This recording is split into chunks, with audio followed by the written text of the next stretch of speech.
klaro na siya. Happy na siya. So, happy na siya. Gisera. Okay. So mga bebs, paakit na tayo sa mezzanine.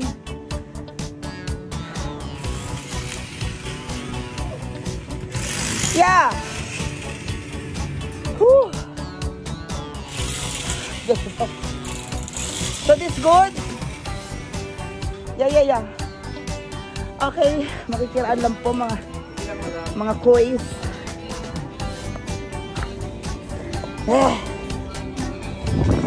Check na tayo. So nakikita na natin na nabagbag na nila. Papsi, approve sign please. Thank you. So yan, that is your view kasi nabagbag na yung ating mezzanine, the facade. This will be a door, okay. Alright. Yan ang spa area. Glass na yan eh. Ba? That will be glass. No, powder room and then glass. Powder room, glass, spa. Okay, good.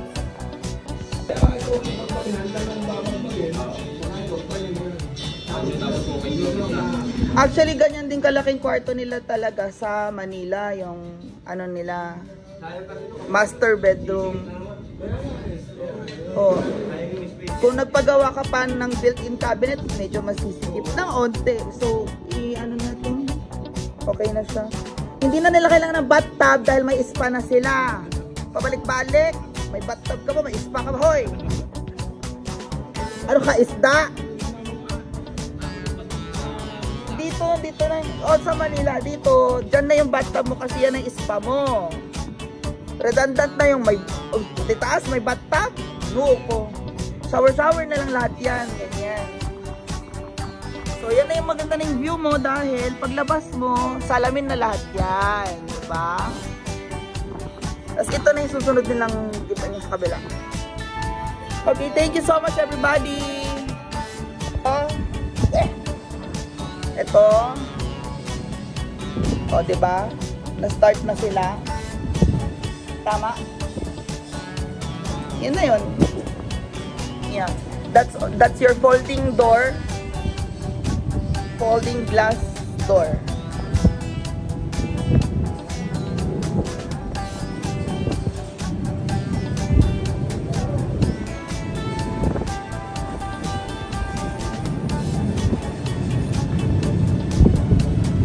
So yan po ang view natin. Medyo 320 view, hindi man 360 pero pwedeng 320. Oh! Nagulat ako, alam may kalbo. Lagya kuya. Andiyan ka pala. Okay.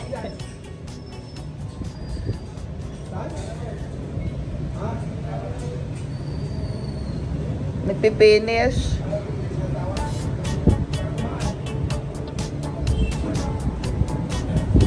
So yan, ang ganda dahil pag natanggal yung mga netting, makikita natin ang view ng San Fernando City area. Opo.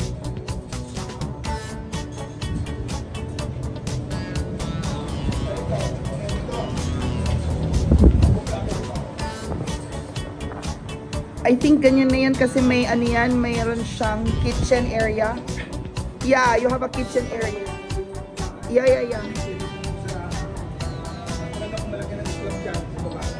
Kung mga divider, madali na lang ang mga divider, mga ano, PHB, drywall, ganyan.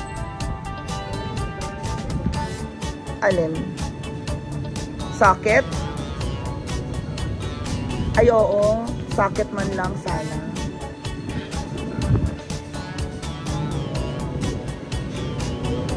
Tanungin natin kay engineer pa. In case.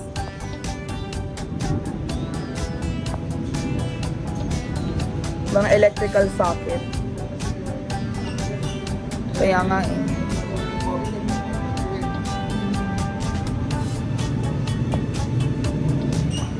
Okay, so You'll see marami namang electric socket yung mga electric pa. Ay, hindi. Yung nga pala, ilipan. That part, kitchen. Oo pa, pwede. Kasi tino meron pa siyang abang. So, we can... Kung sa taas ang kuryente kung pwede. Sige. Yun ang i-ano mo. Let's go. So, that is second floor. Sampo, ikaw, sampo lang gusto mo. Ayan. Sa akin. Ha? Ay, sa akin. Ilan na sila? Wala ko no. Unse. Ha? Unse. Unse. Sorry si Jesse? Oo. And engineer. Engineer, I have a question po. So, thank you so much guys for sa pagsama nito. Now, this is going to be an establishment. So, kahit anong establishment, mag-message na po kayo sa amin kung gusto na ninyo mag-rent dito. Pwede nyo na pong rentahan ito as a 7-Eleven, malaki siya, or Mercury Drug, Watsons, kahit ano po. Maraming salamat. Thank you so much everybody. Welcome to the MK Empire Building. Charot! Bye-bye!